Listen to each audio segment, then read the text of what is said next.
Dios te salve María, llena eres de gracia, el Señor es contigo. Bendita tú eres entre todas las mujeres, y bendito es el fruto de tu vientre Jesús.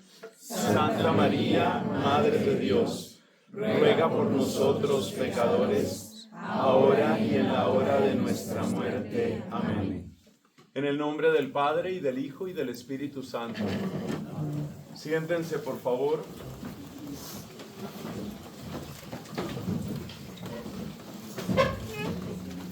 Hermanos queridos, vamos a empezar esta reflexión que tiene como tema central la conversión. Vamos a empezarla con 5 miradas hacia Jesucristo. Hay gente que mira a Cristo como un enemigo, ya lo vamos a explicar qué quiere decir esa frase tan dura. Hay gente que mira a Cristo como un extraño, alguien que en el fondo no tiene que ver con mi vida. Hay gente que mira a Cristo como un mecánico. Ahí viene la famosa metáfora del automóvil, del carro. Hay gente que mira a Cristo como un pasajero del carro. Y hay gente que mira a Cristo como el piloto. Entonces las 5 palabras, para que por favor las escribas, son estas: enemigo, extraño, mecánico, pasajero, piloto. Esas son las 5 palabras. Por última vez las repetimos y las vamos a explicar una por una, porque eso nos va a servir para esta reflexión. Enemigo, extraño, mecánico, pasajero, piloto. Las personas que miran a Cristo como un enemigo son, por ejemplo, el filósofo Nietzsche o el especialista en biología evolutiva Richard Dawkins. O también podemos recordar a otro señor, ya murió, por supuesto todos estos son ateos, que se llamaba Christopher Hitchens. Christopher Hitchens escribió un libro que se vendió por millones en Estados Unidos. Ese libro se llama God is not great. Dios no es grande. Dios no es gran cosa. God is not great. Ese fue Christopher Hitchens. Richard Dawkins tiene varias obras que atacan la fe. Tal vez la más famosa es El engaño de Dios. Los títulos en inglés son un poco más elocuentes. The God Delusion. Una delusion es como una alucinación, un engaño, una trampa, una estafa. Podríamos traducirlo. Desilusión es poquito, porque desilusión es como que yo me ilusioné y luego me desilusioné. No, aquí se trata de una estafa, delusion. Delusion es una estafa, es una trampa. Y es una trampa en la que debes tratar de no caer. Ese es un ejemplo de la manera como habla Richard Dawkins. Richard Dawkins en una entrevista decía: el mundo sería un mejor lugar si se acabaran todas las religiones. Ese no es el lenguaje de una persona, llamémoslo así, razonable o serena. Es una persona que quiere acabar con la fe. Por eso le damos exactamente el título de enemigos. Son los enemigos de Cristo. Pero tal vez uno de los más famosos enemigos de Cristo, con una gran capacidad de penetración en nuestro tiempo, fue el filósofo Federico Nietzsche, el cual decía que la cruz de Cristo es la gran negación del impulso vital. Es el asesino de la vida. La cruz de Cristo es el asesino de la vida. Y él escribió obras donde precisamente desprecia o muestra la fe como una especie de enfermedad. Además, una enfermedad de gente tonta. Para Nietzsche, el gran error de la humanidad sucedió con Sócrates y sobre todo Platón. Cuando Platón decía que había un mundo mejor, que había un mundo de ideas, ahí dice Nietzsche que ahí está el origen de todo lo malo. Ahí está el origen de todos los daños. El suponer que hay un mundo mejor. Porque para Nietzsche lo importante es que usted se concentre solo en esta tierra. Y el lema de Nietzsche es: permanezcan fieles a la tierra. Las obras de él, las obras donde habla mal de la religión, donde habla mal de Cristo, donde se burla, desprecia o blasfema de la cruz de Cristo, son muchísimas. Y les estoy diciendo todo esto con esta claridad porque hay algunos profesores universitarios que dicen que lo que pasa es que Nietzsche fue malentendido, pero que él no era tan enemigo de Dios. Por favor, una persona que tiene un libro que se llama El Anticristo y una persona que ha dicho todas estas cosas que yo he mencionado y muchas otras más, solo lo podemos llamar enemigo de Cristo. Para muchas de estas personas, Cristo es enemigo. ¿En qué sentido? Cristo es enemigo fundamentalmente porque impide el reinado del hombre. Es decir, que en la medida en que tú tienes que estar atento a un Dios, tienes que estar atento a una moral, tienes que estar atento a una iglesia, entonces tú no eres tú, sino que esa gente, esa religión, esa moral te maneja y tú no eres verdaderamente libre, tú no eres verdaderamente tú. Entonces se necesita que Dios muera, y ese es el lenguaje de Nietzsche: Dios ha muerto, nosotros lo hemos matado. Esa frase está en Así hablaba Zaratustra. Entonces Dios ha muerto. Es muy importante que Dios muera para este tipo de personajes, porque solamente cuando quitamos a Dios del panorama, entonces dejamos de preocuparnos, al estilo platónico, dejamos de preocuparnos por qué es lo mejor o qué es lo peor, sino simplemente vivimos, simplemente dejamos que fluya ese impulso vital. Por eso para ellos Dios es un enemigo. Hay otras personas que han sido menos agresivas, o digamos han publicado menos, pero que igualmente hablan de la religión como un gran estorbo. Algunas declaraciones, por ejemplo, de Mario Vargas Llosa, el conocido premio Nobel de Perú, van exactamente en esa dirección. Es decir, la religión no sirve para nada, es un estorbo.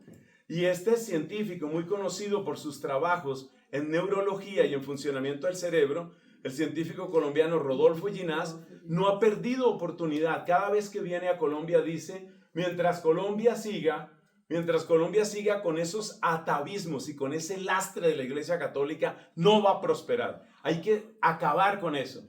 Hay que acabar con la religión, porque cuando dejemos de estar pensando en mitos y en fábulas y estar pensando en que lo que Dios quiera, que cuando Dios quiera, que Dios mediante. Yo tuve un profesor que hablaba con muchísimo desprecio sobre esas expresiones.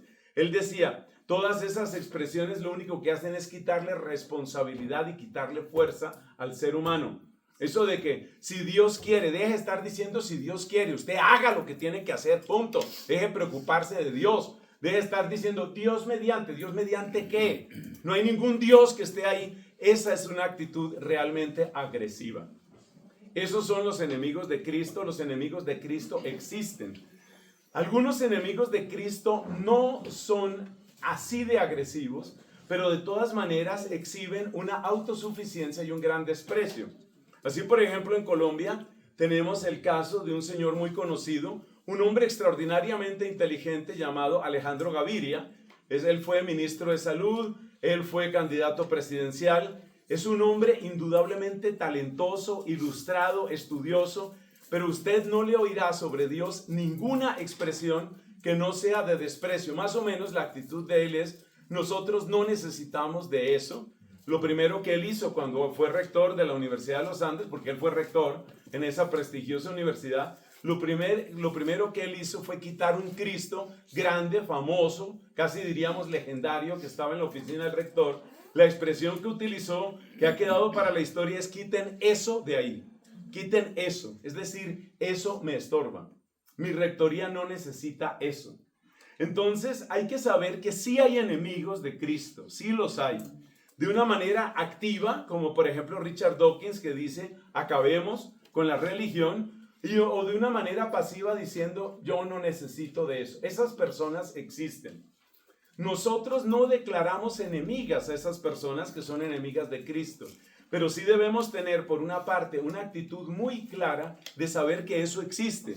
Sobre todo lo digo para los que son o van a ser padres de familia, porque los hijos de ustedes van a recibir un aguacero de incredulidad en muchas partes.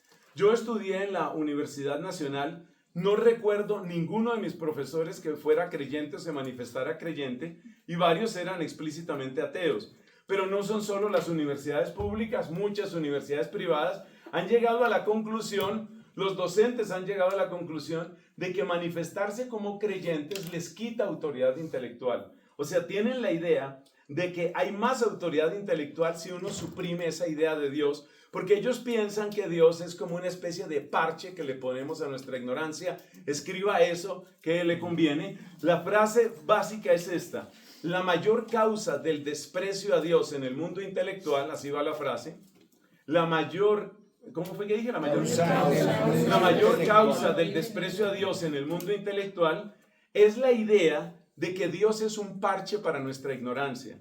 Entonces, personas como Alejandro Gaviria, como Rodolfo Ginás, que son seres extraordinariamente inteligentes, no le estoy quitando nada de eso, y son gente con muchísimo estudio, pero ese tipo de personas están convencidas de que cuando tú metes a Dios dejas de pensar, que cuando tú metes a Dios tú dejas de investigar, y como ellos son investigadores de muchos temas, temas sociales, temas neurológicos, temas biológicos, entonces cuanto más Dios, menos pensamiento. Es decir, ellos piensan en términos de ese aparatico que existe en los parques, que algunos llamamos sub y baja, eso tiene otros nombres en otros países y en otros lugares, eso que sube uno y baja el otro. Entonces muchos piensan que cuando sube Dios, baja el hombre, y cuando sube el hombre, tiene que bajar Dios. Es decir, son herederos de una tensión una tensión artificial entre la razón y la fe, porque ellos piensan que esas cosas son incompatibles.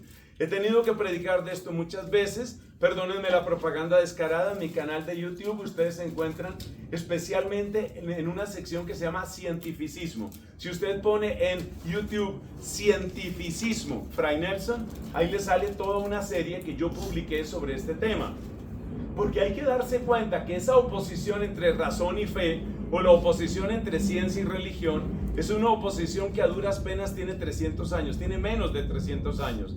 Eso es hijo de la Ilustración francesa y en parte de la Ilustración escocesa. La Ilustración escocesa tiene como principal representante a un filósofo que no es ateo, pero como si lo fuera, llamado David Hume. David Hume fue un hombre, él no se manifestaba ateo, él se manifestaba agnóstico, pero le dio todo el armamento a los ateos modernos. Y para mí es impresionante como persona que ha tenido que estudiar esto, porque me ha tocado estudiarlo mucho, obviamente.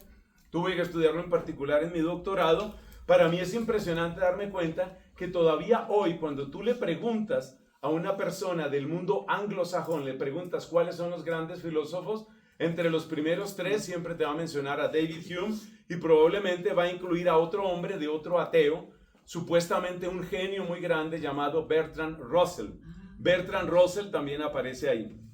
Todos estos ateos que en el fondo ven a Cristo como un estorbo, están teniendo un impacto impresionante, o ya lo tuvieron. De hecho, su impacto empieza a disminuir en este momento, pero sigue siendo bárbaro. En el mundo empresarial, en el mundo intelectual, en el mundo académico, es un impacto tremendo. Y hay muchos jóvenes que cuando llegan a la universidad o incluso cualquier tipo de estudio superior, no tienen las armas intelectuales y aparecen estos profesores que no saben sino burlarse de los éxtasis de Santa Teresa, repetir hasta la saciedad de los problemas con Galileo, hablar mal de la Inquisición y presentar como una evolución el momento en el que tú te desprendes de la fe.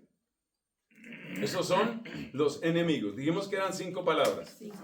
Entonces, los enemigos son todos estos personajes, son muy fuertes, y para muchas personas esto ha tenido un impacto bárbaro. Todavía podríamos mencionar otros filósofos y podríamos mencionar algunos psicólogos. Me veo obligado unos 2 minutos más a mencionar personajes que son leídos activamente por jóvenes hoy. Por ejemplo, el filósofo Arthur Schopenhauer. Arthur Schopenhauer es muy importante dentro de esta historia porque es un hombre que no solamente es ateo, sino que presenta una versión de la vida que tiene tonos muy fuertes de melancolía. Y no se nos olvide que hoy hay una adicción a la melancolía. Si hubiera más tiempo, pero eso será para otro retiro, sería muy interesante analizar ese tipo de cosas, la adicción a la melancolía.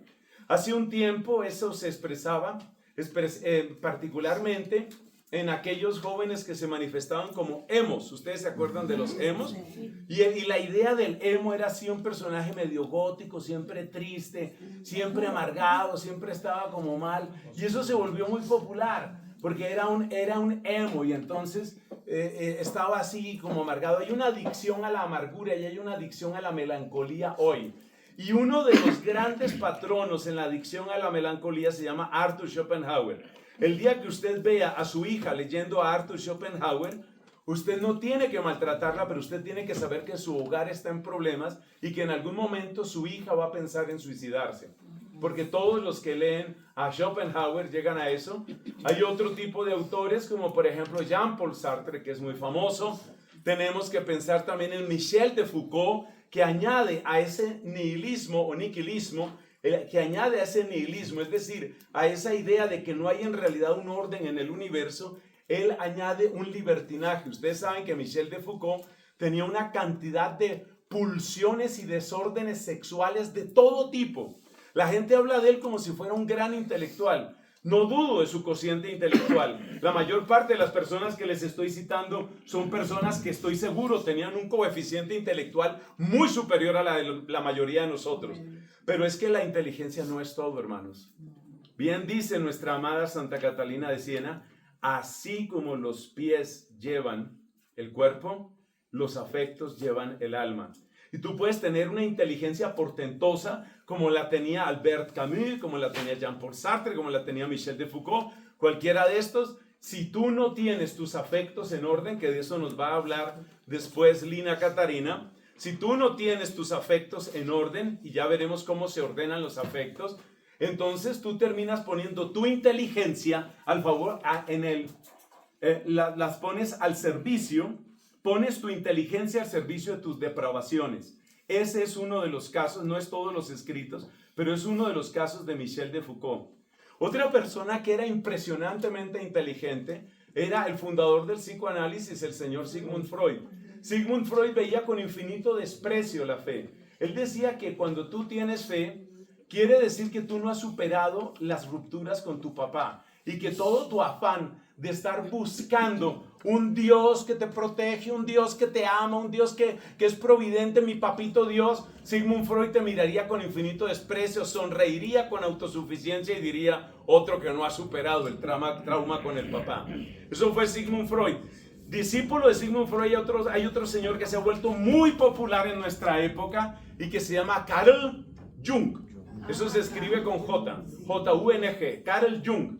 Carl Jung, ese es otro genio. Es que yo no les estoy hablando de gente menor, estoy hablando de gente con unas cabezas impresionantes, con unas genialidades, pero genialidades que han estado al servicio de ¿qué?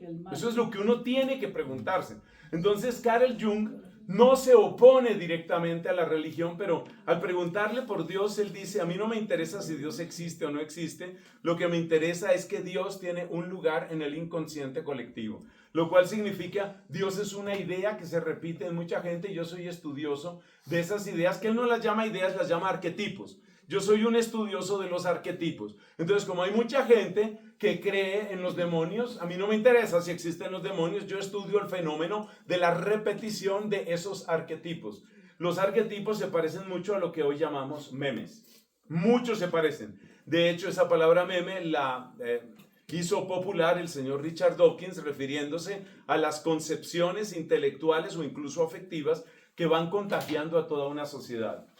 Bueno, cuando uno presenta este panorama, uno entiende muchas cosas, muchas cosas. Uno entiende por qué muchos de nuestros líderes son no solamente tibios, sino que son abiertamente opuestos a cualquier presencia de la fe. Es impresionante, con la honrosa excepción de unos poquiticos senadores y de unos poquiticos representantes a la Cámara, en este país, Colombia, es prácticamente pecado mortal mencionar el nombre de Dios. Mencionar algún texto de la Biblia es una cosa absurda, es una cosa que se considera incluso objeto de juicio, como pasó en Escocia, donde una parlamentaria citó algo sobre la Biblia y entonces le iniciaron un proceso disciplinario porque no se puede citar la Biblia.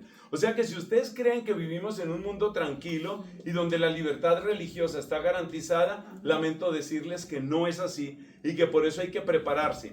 Pero no solo se preparen ustedes, preparen por favor a esos hijos que van a tener o la gente joven que está en sus familias. porque esos hijos van a recibir todo este bombardeo. Y hay muchos papás que ven con impotencia cómo sus hijos se apartan de Dios, se apartan de la misa, se apartan de la oración, y al contrario empiezan a coquetear con todo este tipo de ideas. Podríamos decir mucho más, pero dejemos ahí la primera parte, son 5 partes. La primera parte era la que tenía que ver con los enemigos.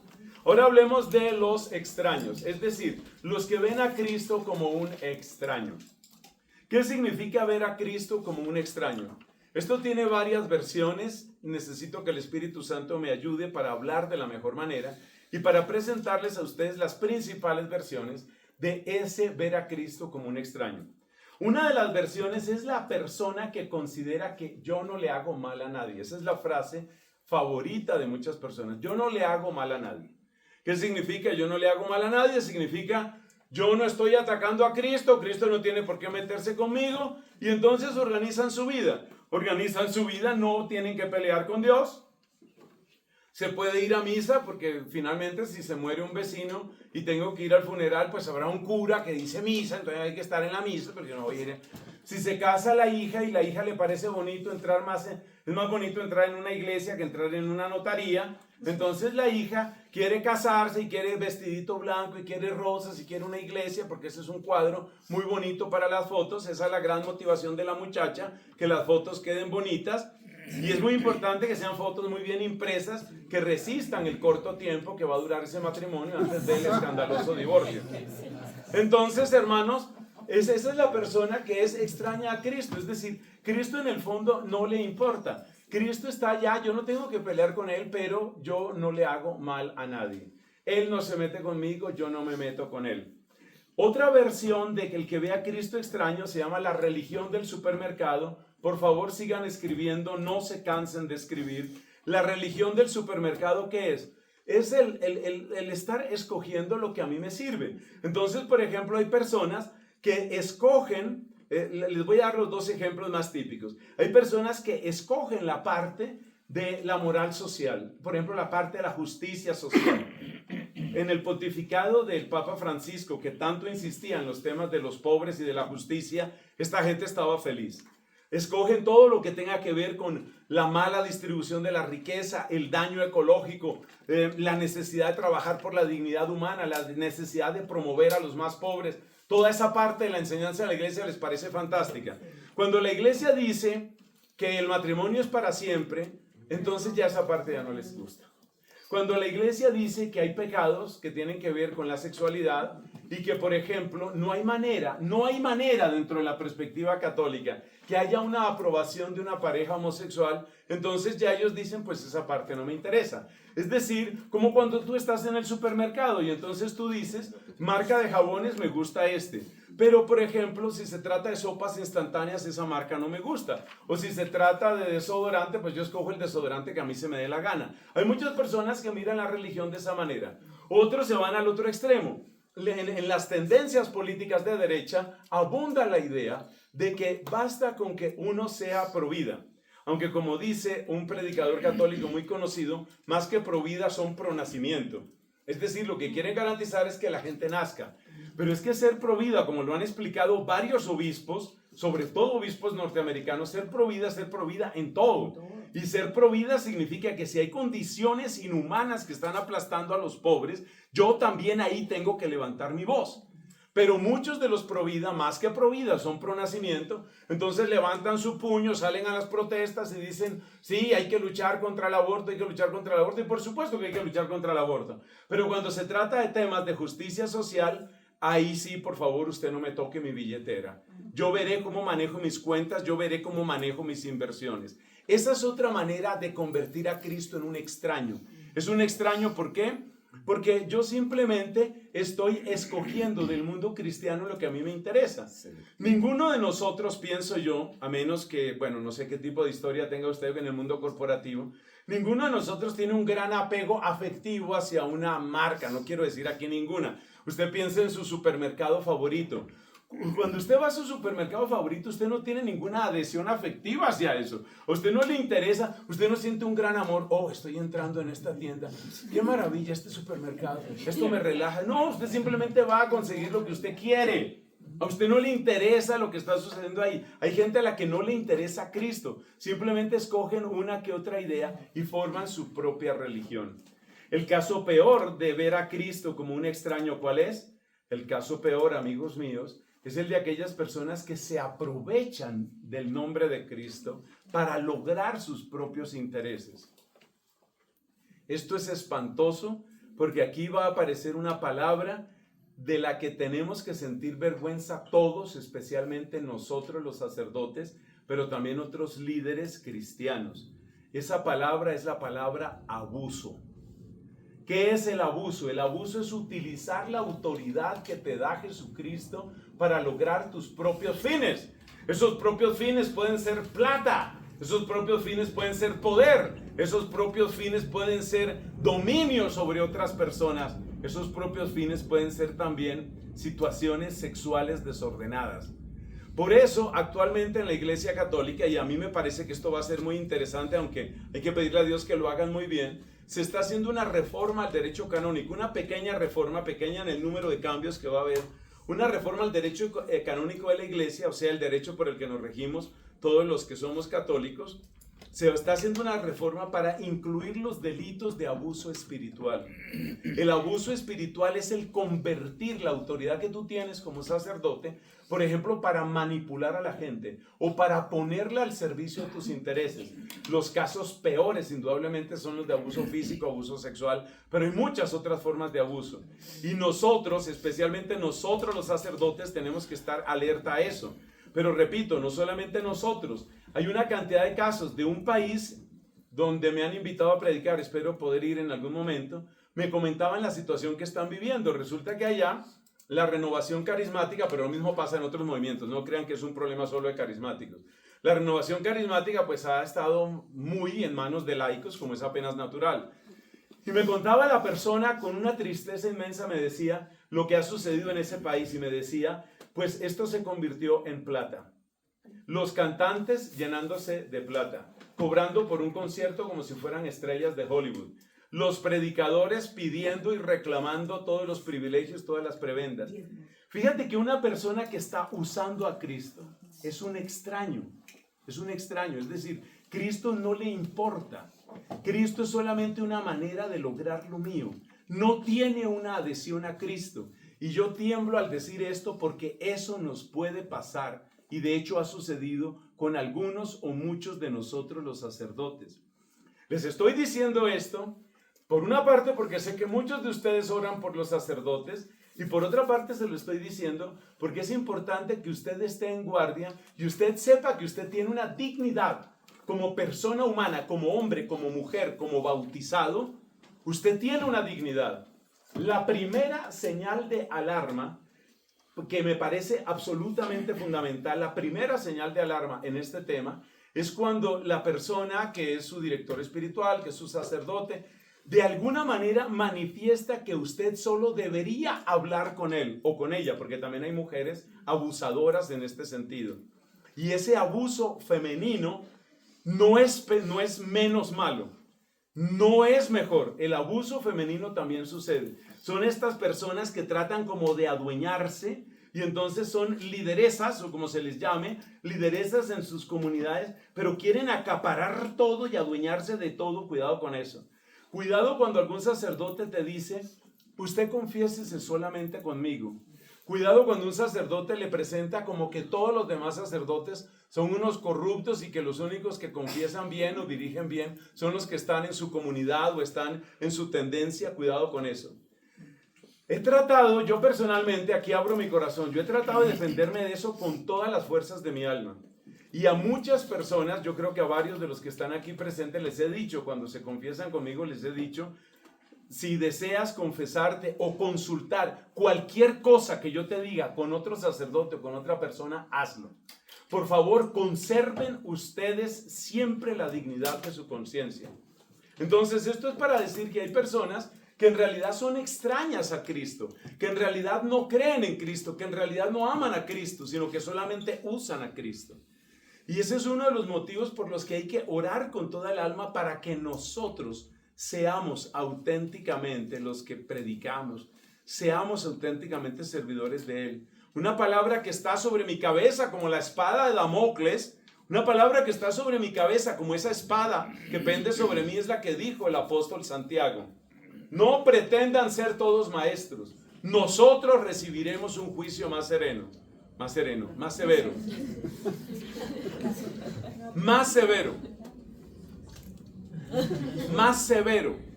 No sé si quedó claro. Severo. Entonces, ¿qué pasa? Que usted dice, no, pues yo voy a cantar y me voy a dedicar a servir al Señor. Cuidado, toda persona con una organeta es peligrosa. Usted parte de la base, es un tipo peligroso. Una organeta es un tipo peligroso. Persona que tiene un micrófono es peligrosa. Persona que organiza retiros es peligrosa. Bueno, yo digo peligroso así medio en chiste, pero en serio. Si usted va a servir a Dios, tenga mucho cuidado, porque la única garantía, esta frase le puede servir, la única garantía de que usted es un auténtico servidor es que usted está peregrinando el camino de la cruz. Si a usted no le está llegando el camino de la cruz y usted dice que es un servidor de Cristo, cuidado, porque San Pablo advirtió, todos buscan sus intereses, no los de Cristo Jesús. Entonces la garantía, por ejemplo, este servidor, que les está hablando, si yo no estoy viviendo el misterio de la cruz, eso no significa que yo tenga que estar contando a todo el mundo lo que a mí me pasa o lo que yo sufro. Pero si yo no estoy viviendo el misterio de la cruz, ahí hay una señal muy preocupante, pero mucho, porque seguramente me estoy aprovechando de Cristo, me estoy aprovechando del mensaje, me estoy aprovechando de lo que he estudiado. Y resulta que todo lo que yo he estudiado, yo lo he recibido. Todo lo que yo he estudiado. Mi comunidad me ha formado, mi comunidad dominicana me ha formado. Yo terminé mi doctorado en el año 2009 y me gradué en el año 2010. Yo terminé mi doctorado. ¿Y quién me ha dado todo eso? Yo todo lo he recibido. Entonces yo tengo que tener esa humildad y tengo que reconocer que todo lo he recibido y que todo es para el servicio del Señor. Si ustedes van a servir a Cristo, por favor tengan en cuenta eso. Servicio sin cruz es estafa. Servicio sin cruz es trampa. Servicio sin cruz no es. Si usted no se está muriendo, si usted no está entregando, como dice una amiga mía, que hay que dejar la piel. No sé si ella se inventó eso, lo leyó no sé dónde. Que hay que dejar la piel. Si esta persona dice que hay que dejar la piel, pues de eso se trata realmente. Se trata de que usted esté experimentando la cruz. Usted tiene que experimentar la cruz. Bueno, terminamos ahí la parte de, ¿cómo se llamaba eso? Extraños. Son 5. Primero vimos que si hay enemigos. Segundo, vemos que si hay gente que son extraños. Son extraños. Extraño es el que dice, yo no le hago mal a nadie. O sea, sí, tu religión. Además me encanta este dicho que, perdón, no lo había recordado. Ese dicho de la gente que dice, yo sí creo en Dios, pero yo no soy fanático. ¿Sí se han encontrado esa gente? Yo no soy fanático. Y ya he contado varias veces la historia que me pasó a mí. Perdónenme que la repito, pero es que toca repetirla acá. Una vez estaba yo en el matrimonio, después tuve que quedarme en la recepción, cosa que no me gusta, porque en la recepción la gente no sabe qué hacer con el cura. No saben qué hacer. Mucha gente dice, pero ¿qué habla uno con ese señor? Entonces no sabe uno qué hacer. Uno termina por ahí con un vaso de soda por ahí en una esquina, esperando a que venga la comida. Realmente, seamos sinceros, eso es lo que uno está esperando. Bueno, en una de esas recepciones se acerca un señor que se compadeció de mí. Y entonces me mira y me hace conversación y me dice que él es de familia muy católica y que en su familia son amigos del padre tal y de monseñor tal y del obispo tal. Y mejor dicho, esos son impresionantes, eso todo el mundo ha comido en la mesa de él. Y entonces, bueno, ahí hacíamos un poco de conversación. Realmente a mí no me interesa mucho cuántos obispos hayan ido a la casa de usted, porque Cristo tiene un pasaje donde habla de gente que se condena y Cristo dice que estos que se condenan argumentan, tú has predicado en nuestras plazas, hemos comido y bebido contigo. Y la respuesta de Cristo es, no los conozco. O sea que ustedes nunca se ufanen, ay, que yo comí con fulano de tal. Eso no garantiza absolutamente nada. Lo único que es garantía es una conversión sincera, que para allá va esta predicación. Bueno, entonces este señor me contaba de todos los obispos que había ahí, que había un obispo que no tomaba whisky si no era más de 12 años de viejo, o sea, el whisky, ¿no?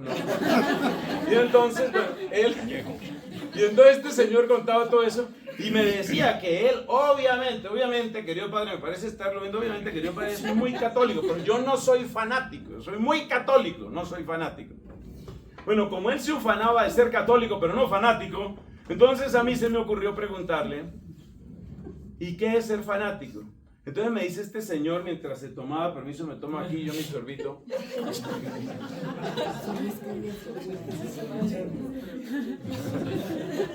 Así empiezan los chismes. Así empiezan.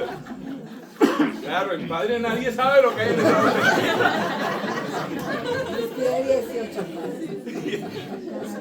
de 18 años. Escocés. Y entonces, el hombre este me dice, yo soy católico, pero no soy fanático. Entonces, como yo soy un niño curioso, le pregunté qué es ser fanático. Y me dice, esa gente que va a misa cada 8 días. Esos son los fanáticos. Eso es ser fanático, ir a misa cada 8 días. Entonces, dése cuenta que hay gente que realmente mantiene a Cristo a una saludable distancia, saludable para ellos. Y yo sigo viviendo mi vida como se me dé la gana. Que en otros departamentos de Colombia se dice de otra manera. Bueno, luego está el otro que también mira a Cristo como un extraño. Mira a Cristo como un extraño. Y más o menos lo que hace es, acuérdate del supermercado, ¿no? Yo escojo lo que me conviene. Selectivo. Lo que me sirve es selectivo. Y lo de la oración, no, bien gracias. Bien gracias es que nunca reza. Esa es la realidad. Y si no hay oración, no hay nada. Y el otro, que es el caso peor, es mira a Cristo como un extraño porque se está aprovechando de Cristo. Y yo tiemblo ante eso porque yo digo, ¿qué va a pasar cuando yo Nelson Medina, tenga que presentarme porque yo me voy a morir? Y cuando yo me muera tengo que ver a los ojos a Jesucristo y Él me va a mirar a los ojos. Y Él me va a preguntar, ¿qué hiciste con lo que yo te di? Porque el mismo Cristo anunció, al que mucho se le da, mucho se le pide. Entonces Cristo tiene toda una exigencia de amor para personas como este servidor. Mi papá, cuando vio que empezaba yo a hacer estudios y que ya tenía grado y posgrado y maestría y todas esas cosas, de vez en cuando me recordaba, acuérdate la cuenta estrecha que tuvo que presentar Santo Tomás cuando se murió. Eso era lo que me decía mi papá para tratar de atajar cualquier impulso de soberbia indebida que todos lo podemos tener. Bueno, pasemos al tercer punto. Entonces tenemos ya el enemigo, tenemos el extraño, ahora hablemos del mecánico. El mecánico es el típico asistente a retiro espiritual. En los retiros espirituales llegan 3 tipos de personas. Hay unos que llegan obligados. Uno reconoce a los obligados porque son los que más comen. ¿Por qué se sabe que es el que más come? Porque dicen, bueno,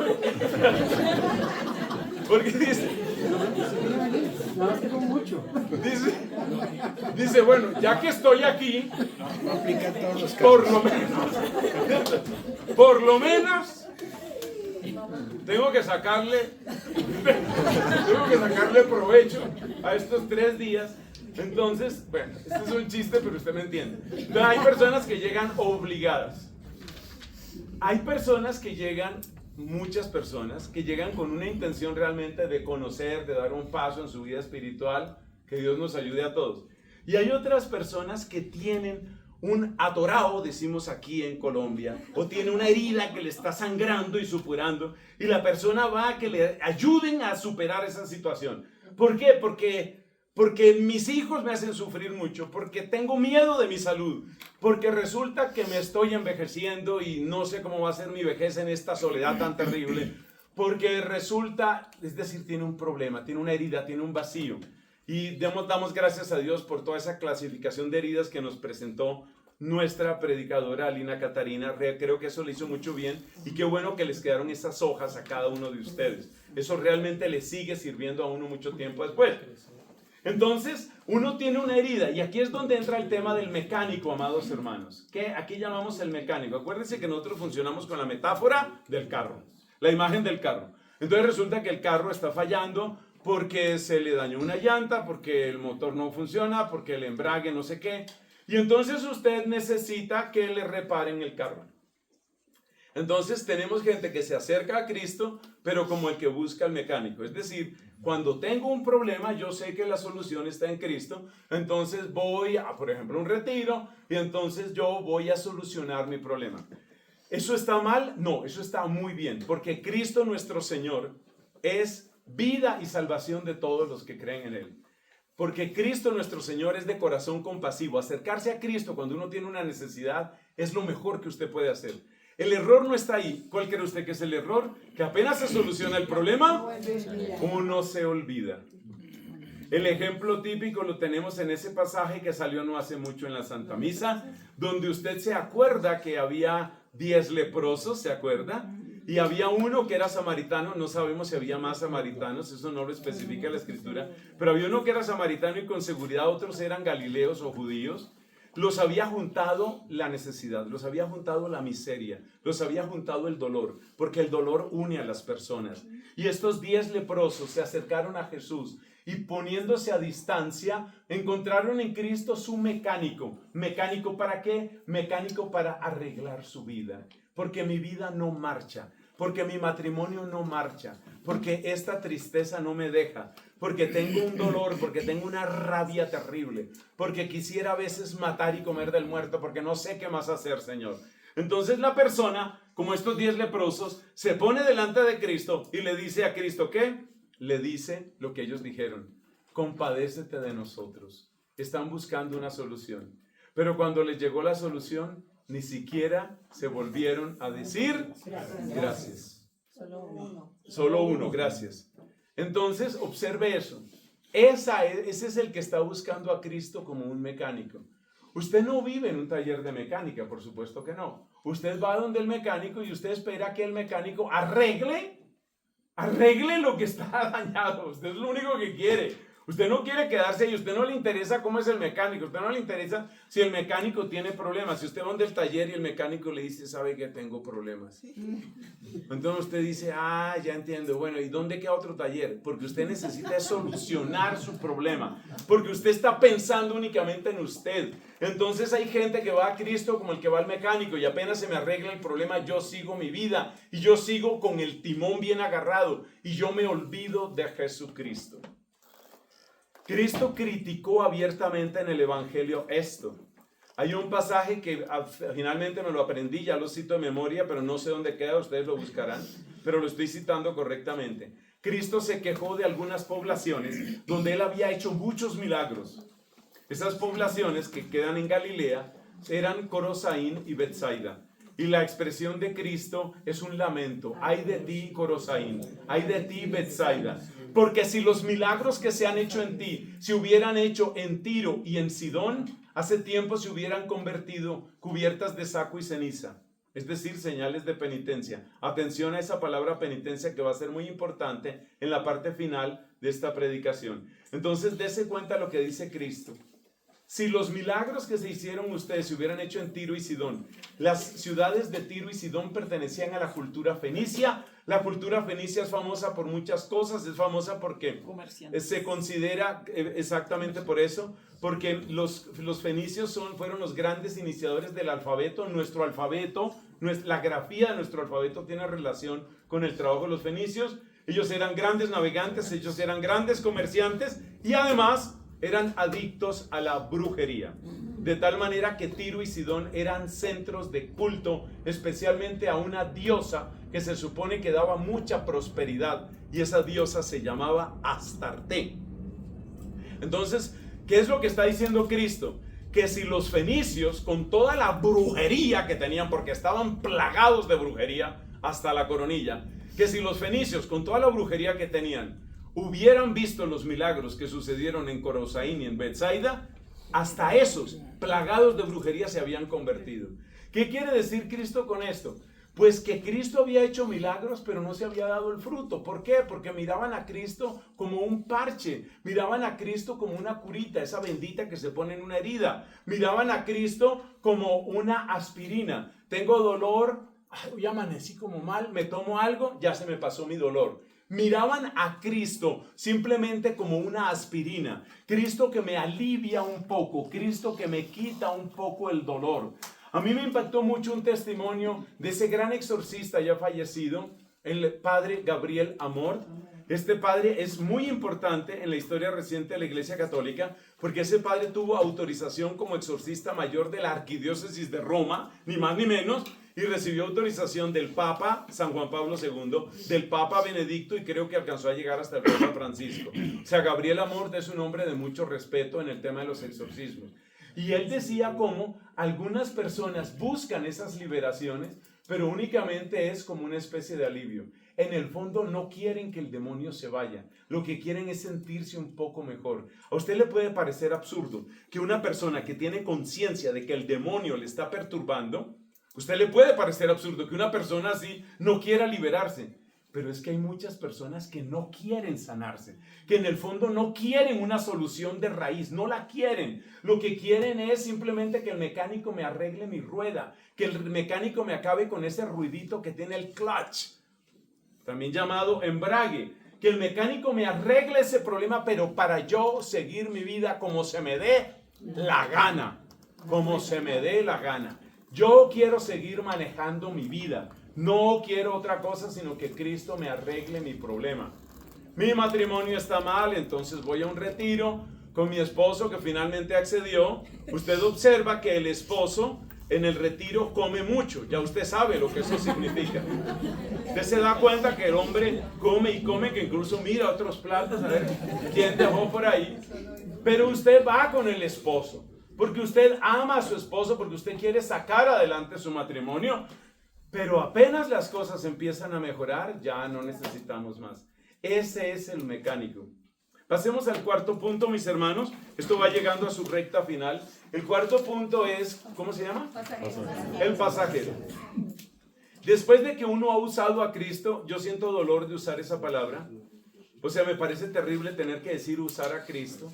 Pero es que prácticamente todo lo que ustedes me han escuchado, yo lo he vivido de la peor manera. O sea, ustedes están hablando con una persona que ha conocido el amor de Dios, una persona que lamentablemente se tardó y se sigue tardando muchísimo en responderle al Señor. Entonces, ¿qué es el Cristo pasajero? Que después de que usted ha tenido que ir varias veces al taller, a usted se le ocurre una brillante idea, porque usted es una persona brillante. ¿Y cuál es la idea que se le ocurre? ¿Qué pasa si en vez de estar yendo al taller, yo contrato al mecánico para que esté en mi carro? Entonces usted pone a Cristo de pasajero. Entonces usted quiere que Cristo esté ahí en su vida, pero Cristo es simplemente el pasajero. Todavía las decisiones importantes las toma usted. Usted sigue tomando las decisiones, pero usted quiere tener más cerca a Cristo, porque usted quiere que cuando las cosas salgan mal, ahí esté Cristo. El candidato o la candidata típica para este tipo de relación con Cristo es aquella persona que tiene un problema recurrente. Por ejemplo, muchas situaciones con los hijos, muchas situaciones en el matrimonio, muchos problemas de salud. Usted piensa en una persona que, por ejemplo, yo conocí un caso así, me impactó muchísimo. Esa persona ya murió, una persona con un cáncer. Y entonces esta persona con ese cáncer, que finalmente pues era un cáncer que parecía que se iba, que se superaba y volvía, y luego parecía que se iba y luego volvía y así sucesivamente. Entonces, claro, cada vez que la enfermedad se agravaba había que ir al taller, ¿me entiendes la expresión taller? Había que ir a Cristo. Pero entonces, ¿qué pasó? Que uno se cansa de estar yendo al taller y uno empieza a decir, no, mejor que Cristo esté en mi vida. Y entonces tú introduces a Cristo en tu vida, por ejemplo, pones unas imagencitas piadosas, entonces tú corres a un ladito el Buda, corres para otro ladito el ojo ese que te mandaron de no sé dónde, los elefantes que garantizan la prosperidad, los 80 libros de la nueva era que tienes, y bueno, corres un poquito y pones ahí un crucifijo. O sea, ya le diste un lugarcito a Cristo, ya Cristo es un pasajero. Pero atención a esto que voy a decir, hermanos amados. Cristo es un pasajero más en tu vida. Un pasajero más en tu vida. Yo me acuerdo hace tiempos, porque ya tengo historias que son un poco antiguas, he notado que las personas mayores no han vuelto aquí a las predicaciones, tendrán sus razones para eso, porque se cansan de que uno les recuerde la edad que tienen, pero el hecho es que yo tengo historias de hace tiempo, incluyendo historias del siglo pasado, porque yo recibí la ordenación sacerdotal en el año 92, y me acuerdo una vez que fui a casa de una señora amiga, y ella pues se sentía muy contenta de su proceso de conversión, ella tenía una pequeña biblioteca, Pero en esa pequeña biblioteca pues había cosas muy interesantes. Había unos libros de sanación, había unos libros de oración, había unos libros de liberación, pero junto a esos libros había unos libros pues más o menos de pornografía para parejas, había otros libros de brujería, había otros... O sea, Cristo ¿era qué? Un pasajero más, un pasajero más. De manera que Cristo sí está en tu vida, pero finalmente tú no sacas las cosas que tendrías que sacar. Y esa es la parte principal de esto. Realmente el paso más difícil de todos, o bueno, yo digo así, pero no sé, solo Dios sabe. Quizás eso cambia de una persona a otra. El paso más difícil es sacar de tu vida lo que no debe estar en tu vida. Eso es demasiado difícil para muchas personas. ¿Por qué? Porque es que pasa una cosa que yo creo que la podemos tomar desde el mundo de la biología, mis amados hermanos. Es muy interesante, sin ser un especialista, es muy interesante estudiar lo que sucede con las infecciones, tanto las infecciones bacterianas como las infecciones virales. Es impresionante darse cuenta que los virus, que son de los organismos vivos más simples, se defienden cuando se sienten atacados. Y una de las defensas que toman es mutar. Entonces, por eso ustedes se acuerdan que en el tema del COVID había no sé cuántas variantes. O sea, iban saliendo nuevas variantes. ¿Por qué el virus tiene esas variantes? Es una manera de defenderse. Como quien dice, si me atacas, yo hago aquí una comparación infantil. Si me atacas cuando estoy vestido de azul, entonces me voy a vestir de verde para que tu ataque no me llegue a mí. Los virus van mutando, van sacando mutaciones y variaciones. Y lo mismo pasa con el pecado. El pecado no se va de tu vida de una vez, no se va.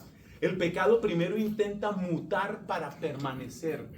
Y hay otra cosa que también la estudia nuestra amada Catalina de Siena y que se resume en la frase: el pecado no muere, duerme. El pecado no muere, duerme. Entonces hay pecados que entran como en un estado de hibernación.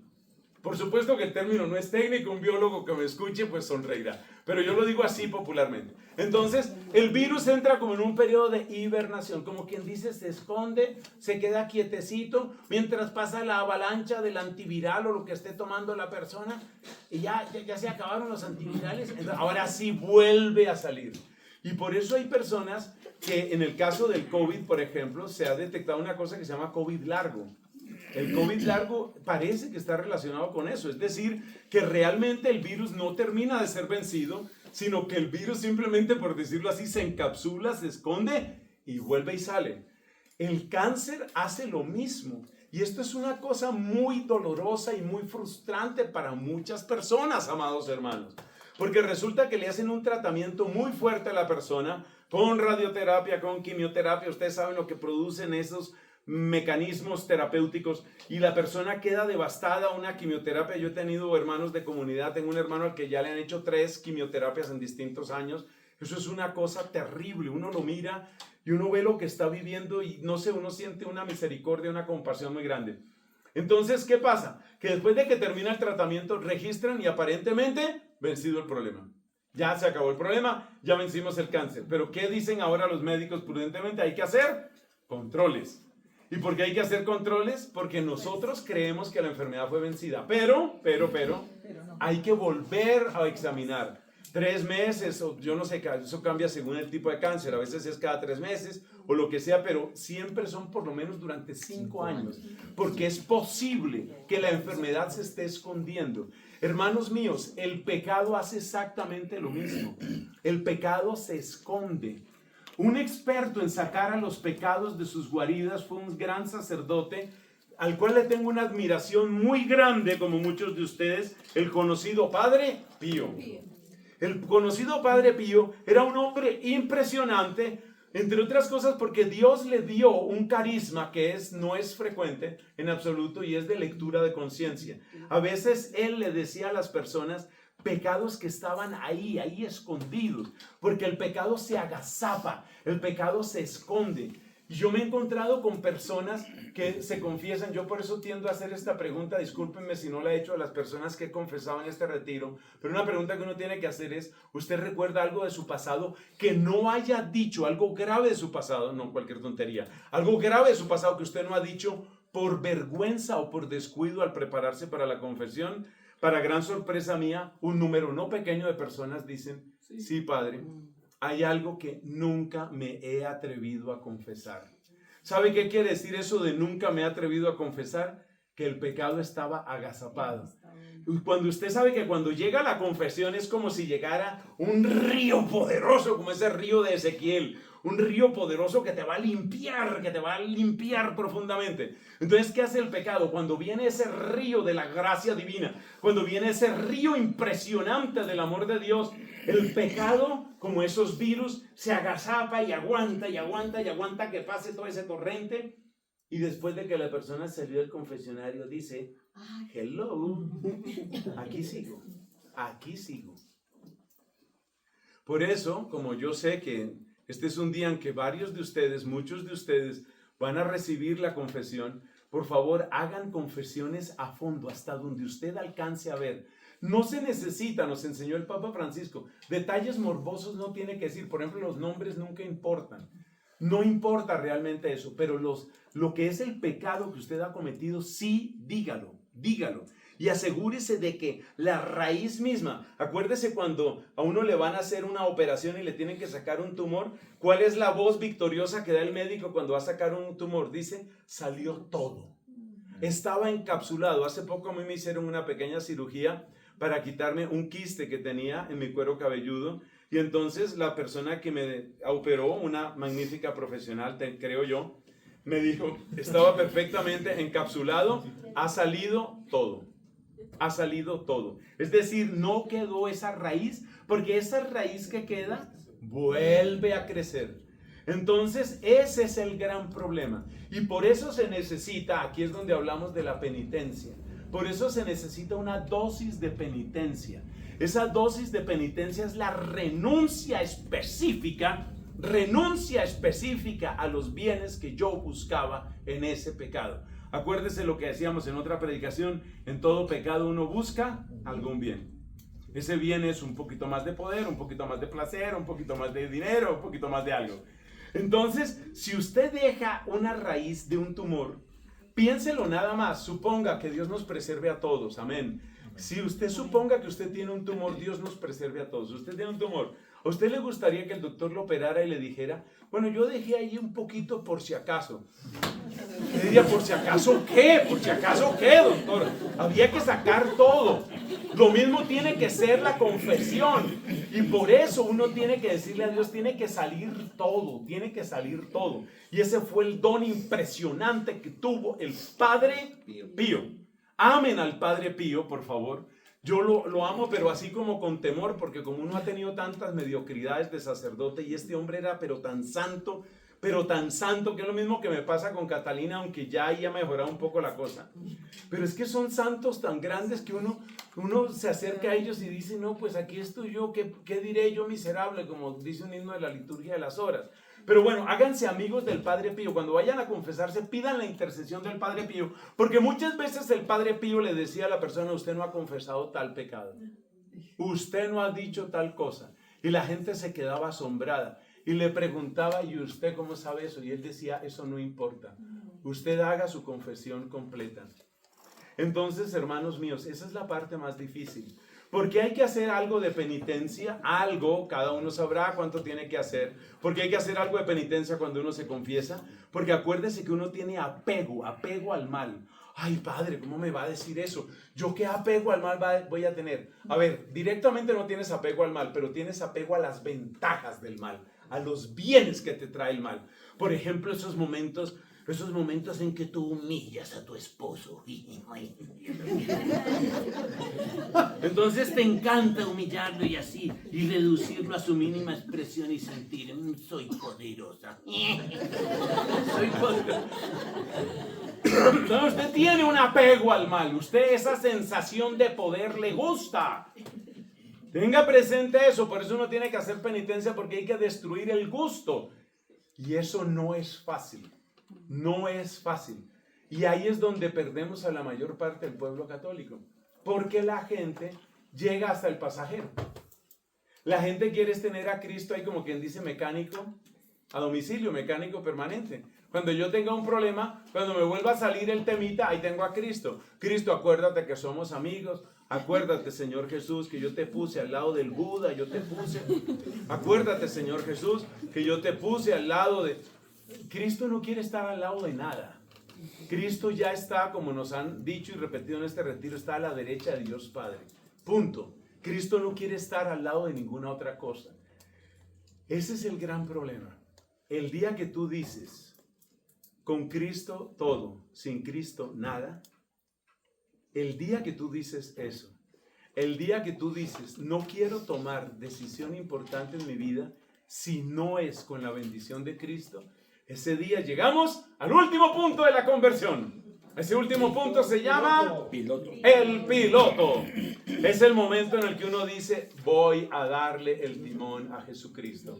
Él es el Señor de mi vida. Y entonces uno empieza a tomar las mejores decisiones. A mí me impacta mucho personas que dicen, señor cura, una vez me dijeron así, señor cura, yo tengo una situación terrible, mi matrimonio es un desastre. Mi matrimonio es un desastre. Y entonces yo de vez en cuando hago esta pregunta. ¿Usted hizo oración antes de ese matrimonio? No. ¿Y entonces usted por qué se casó? No, pues porque me gustaba y mi mamá me dijo, cásese, mijita, porque es ahora o nunca. Y entonces, con que ahora o nunca, y entonces se casó y después las cosas se complicaron. Usted nunca le consultó al Señor. Uno se mete en negocios y nunca consulta a Cristo. Uno estudia una profesión y nunca le consulta a Cristo. Uno empieza amistades que no consulta con Cristo. Uno comete el error de no darle el timón o la cabrilla o como usted lo llame, el volante. Usted no le da el timón a Jesucristo. Entonces hay un momento en el que uno tiene que darle el timón a Cristo. Eso se llama conversión. Eso se llama conversión.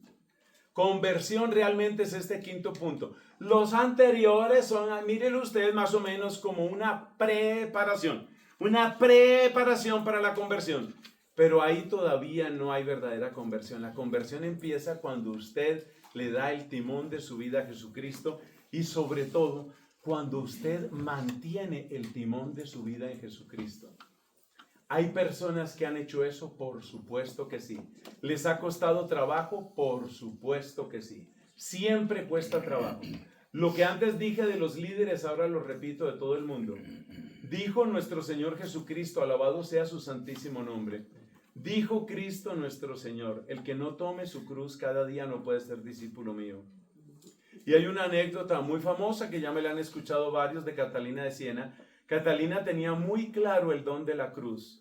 Y entonces resulta que hubo un cierto periodo en su vida, un periodo breve en su vida, en que todo iba muy bien. Ustedes saben que ella fue calumniada, ella fue maltratada, incluso por la misma familia. Fue una situación muy difícil. Ella vivió muchas situaciones difíciles. Los mismos dominicos no le creían, gente que decía que ella era una histérica. A mí me tocó escuchar una predicación, todavía en el siglo XXI me tocó escuchar una predicación donde un padre decía, pero así como si fuera cosa sabida, sabemos que Catalina de Siena sufría de histeria. Y el problema fue que me tocó quedarme ahí en la misa porque era demasiado escandaloso salirme, pero esa fue una homilía que yo escuché sobre Catalina de Siena. Entonces ella soportó muchas calumnias, muchas situaciones difíciles, pero llegó un momento en su vida en que las cosas se tranquilizaron. La familia tranquila, las hermanas de la asociación a la que ella pertenecía, que eran unas terciarias dominicas, como las vírgenes seglares dominicas que tenemos en Colombia. Entonces, buena la relación con las otras vírgenes, buena la relación con los sacerdotes, buena la salud, todo en orden. Cuando ella vio que pasaban los días y todo estaba en orden, entonces ella se le quejó a Cristo y le dijo, ¿qué pasó? ¿Fue que nos separamos o qué? Porque ella se miraba como esposa de Cristo. Y la idea que ella tenía era, si mi esposo está crucificado, yo que soy la esposa, no puedo estar entre algodones, por decirlo de alguna manera. Si mi esposo está crucificado, yo estoy crucificada con él. Entonces, por eso le hizo a Cristo ese reproche, esa pregunta. ¿Qué fue lo que pasó? ¿Por qué me desechaste? ¿O fue que nos separamos? Porque yo soy tuya, porque yo vivo junto a ti, porque yo soy tu esposa. Y por eso a mí me tiene que pasar lo mismo que te pasa a ti. Eso es lo propio de un amor de esposa, precisamente. Es terrible, Dios no permita que eso suceda en los matrimonios aquí representados. Es terrible que uno de los dos quiera sentirse cómodo mientras el otro sufre. De hecho, eso es causa de rupturas emocionales muy fuertes. Dios quiera que no de divorcios, pero sí de rupturas emocionales. Si, por ejemplo, ese pobre hombre está pasando por una situación laboral extrema y la esposa está tranquila y más bien aprovecha para pasear y estar bien, pues eso no suena muy bien de cómo está la calidad de ese matrimonio. Entonces, esto es para decir que realmente darle el timón a Cristo siempre va a tener consecuencias. Pero lo que debemos decir al mismo tiempo es que tener el timón en las manos de Cristo también garantiza unos consuelos y unas alegrías y una sensación de paz que no se cambia por nada. No se puede cambiar por nada. Y los grandes testimonios de esto son los que llevaron esa entrega del timón a Cristo hasta sus últimas consecuencias. Esas personas se llaman los mártires. Los que dijeron, suceda lo que suceda, o como hablaba una religiosa a la que amo entrañablemente, ya murió, una religiosa de clausura, esto lo he citado varias veces. Esta hermanita tiene esa frase que me encanta. Ella decía, váyame bien o váyame mal, con Cristo me voy a quedar. Ese es el quinto punto. Eso sí es darle el timón a Cristo. Váyame bien o váyame mal, con Cristo me voy a quedar. La gran ventaja que tiene esa frase es que le da una dirección clara a tu voluntad y además es una especie, entiéndeme bien la expresión por favor, es una especie de exorcismo. Porque cuando tú le dices, pues al cielo y a la tierra, uno no es que se lo diga solamente al demonio, como esa hermana, bendita sea su memoria, yo creo que es de las personas santas que yo he conocido en esta tierra. Yo he conocido mucha gente, pero de pocas personas yo podría decir, creo que era un santo o una santa. Bueno, una de ellas es esta religiosa. Y entonces ella tenía esa frase, váyame bien o váyame mal, con Cristo me voy a quedar. Esa frase es como una especie de exorcismo. ¿En qué sentido? En el sentido de que el demonio tiene dos estrategias principales bien estudiadas por San Juan de la Cruz, dos estrategias principales para tratar de morder tu corazón y morder tu carne. Las dos estrategias son prometerte algunos bienes o evitarte algunos males. Prometerte algunos bienes, ya sabemos, lo típico, placer, poder, prestigio, etc. O quitarte algunos males, que todos te quieran, que nadie hable mal de ti, que no te desechen, que no te marginen, todo ese tipo de cosas. Y acuérdese que el demonio siempre nos estudia y el demonio sabe qué es lo que tú más quieres, porque cada uno de nosotros tiene grandes deseos. Así, por ejemplo, uno de sacerdote puede tener sus deseos de ascenso. Yo quiero trepar. El Papa Francisco se burlaba. Bueno, él tenía un modo raro de expresarse, pero él hablaba de los trepadores. Entonces hay sacerdotes que necesitan trepar. A ver, yo de aquí a 5 años me veo más alto. Como en Monserrate me veo yo. O sea, cada vez quieren verse más altos. Son trepadores. Pero lo mismo le pasa a otras personas. Cada uno de nosotros tiene su anhelo. Hermanos queridos, si ustedes quieren que el timón esté en manos de Cristo, cuiden sus anhelos. Porque sus anhelos los intentará usar el demonio para devolverlos a donde ustedes salieron. Sus anhelos. Entonces usted dice, mire, yo lo único que quiero es un poco de tranquilidad. El demonio, que es como si oyera casi todas las conversaciones, sobre eso hay otro tema que podemos ver otro día. El demonio, como si estuviera oyendo todas las conversaciones, dice, este tipo lo único que quiere es tranquilidad. Entonces a los pocos días te sale por ahí un aviso en una de tus redes sociales, la fuente de la paz. Y la fuente de la paz y la tranquilidad está en que tú hagas meditación trascendental, en que dejes de estar rezando tanto, tanta rezadera, para que tú simplemente haz tu meditación trascendental y tendrás la paz. Entonces, cuidado con lo que anhelas. El cristiano que quiere permanecer en conversión tiene que vigilar qué es lo que yo anhelo. Y yo por eso les digo a los jóvenes, algunos creo que me creen, otros no me creen tanto.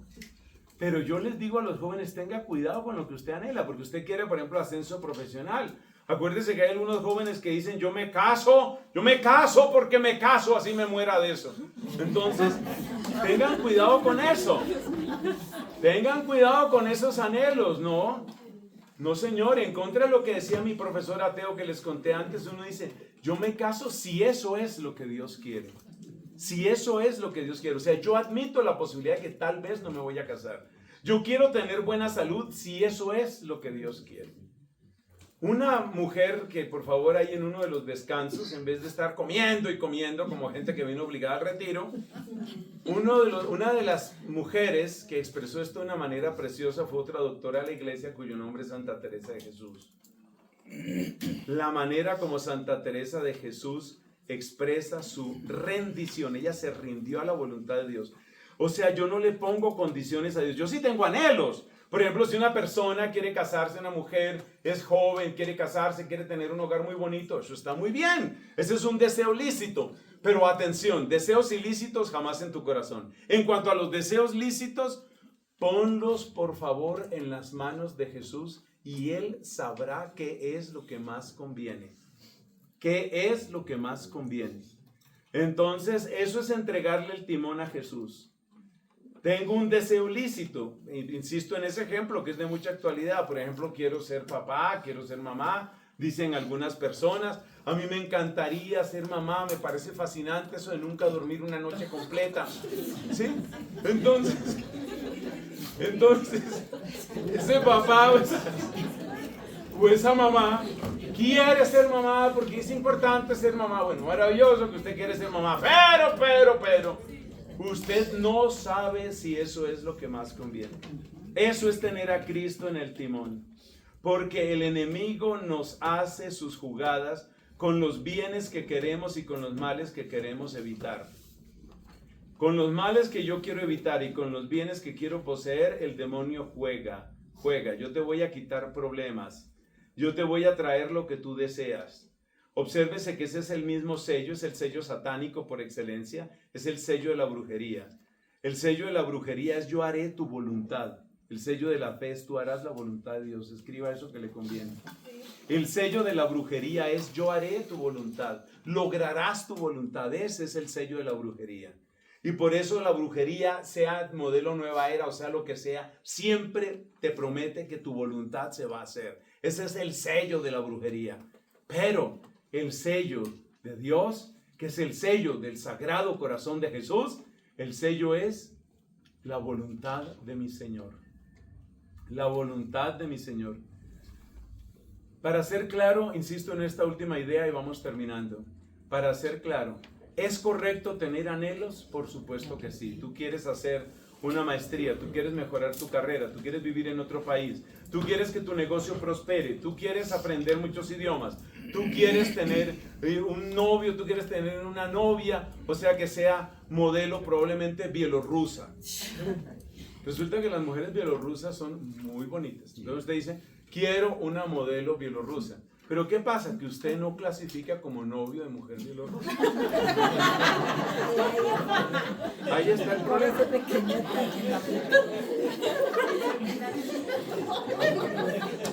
Entonces, usted puede tener sus anhelos. Tenga sus anhelos. Téngalos. Tenga su anhelo, su mujer bielorrusa. Tenga su anhelo. No voy a discutir con usted. Pero todos nuestros anhelos en las manos del Señor, todos, porque el demonio nos juega con eso.